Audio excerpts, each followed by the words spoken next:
This man needs no introduction. I say that about you every time we talk and every time we're here. Jason Witten, of course, the legendary Dallas Cowboy. I'm Mike Fisher for the Fish Report and for CowboysSI.com. Your affiliation with the Collegiate Man of the Year is so appropriate because of your background as an NFL Man of the Year. First of all, tell us about the collegiate portion and the kids you're running around here at the Star. Yeah, I'm just really proud to be associated and honored to be associated in this award, to recognize these kids that are, phenomenal football players on the field, but then take the same responsibility off the field in their community, the maturity that they have. I mean, it's what makes college football so great, and not just college football, but college athletics. And so it's awesome to be able to honor them tonight.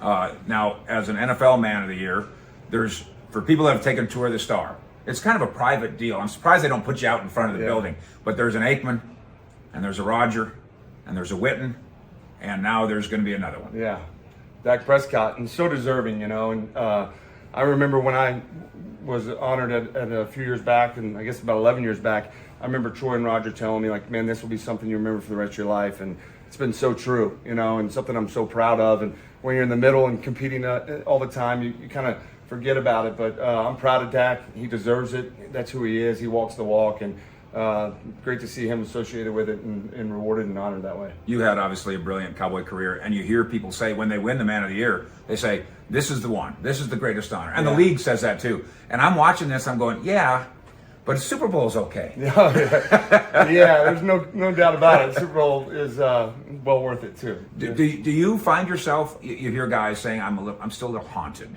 because that one. You did a few things in your football career, haunting or the ball. That's why it has 2 points. No, it's haunting. And it's listen, don't feel sorry for me. It's been a great career and been able to accomplish all my dreams, but that is tough. You got to live with that, right? You play to win the game, and you play to win a Super Bowl, and when you don't, that's something you got to take with you for a long time. And so disappointing. Wish I could change it, but that's why it's the greatest game in the world. You and I have talked a lot over the last decade or so about your aspirations as a coach, and you dream big, right? Why not? Because you dreamed big in this way, and it worked. But the high school thing, I must say, really does fit you.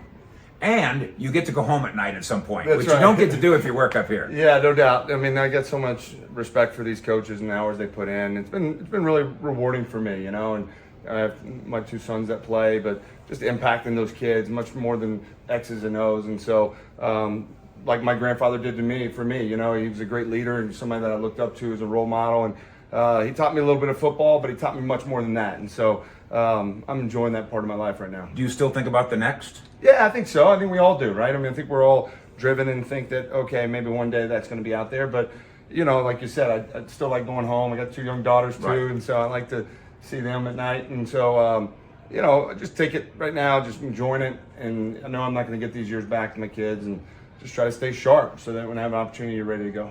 Finally, West Coast offense being installed by Mike McCarthy. To the layman, help the layman out in 3 sentences. Ready, go. Well, I don't know if I can do it in 3 sentences, but the one thing I would say the biggest area is they're all scheme, and they're all doing that in different ways and scheming up matchups. But I think a lot of what was in the past here of this offense was you're kind of dictating to the opponent. We're going to do what we do and do it really, really well, right? And, which is a Jason Garrett thing for sure. Yeah, and I think even Kellen is. A little bit more matchup stuff, but he's going to get his guys the ball where their strengths are, and try to do that. Which I think every coach would say, get the ball to the strengths. Sure. And I think the West Coast is a little bit more. It's about the grass, and it's about spacing, and it's about attacking areas of the defense, and you always have an answer. You're one step ahead. I played for John Gruden. He had a great line. We're not going to run good plays into bad looks. We're going to run good plays into good looks. And so I think there's the Bill Walsh and Mike's having a lot of success over that in his time in Green Bay and New Orleans and San Francisco, and so it'll be exciting to watch. As I've tried to learn football from guys like you and Garrett, who of course I've known for 30 years, he really does. He is a guy. He's like, just beat the man across from you. And I know that's an essential philosophy, but I used to say to him, but what if the man across from me is better than me? Yeah.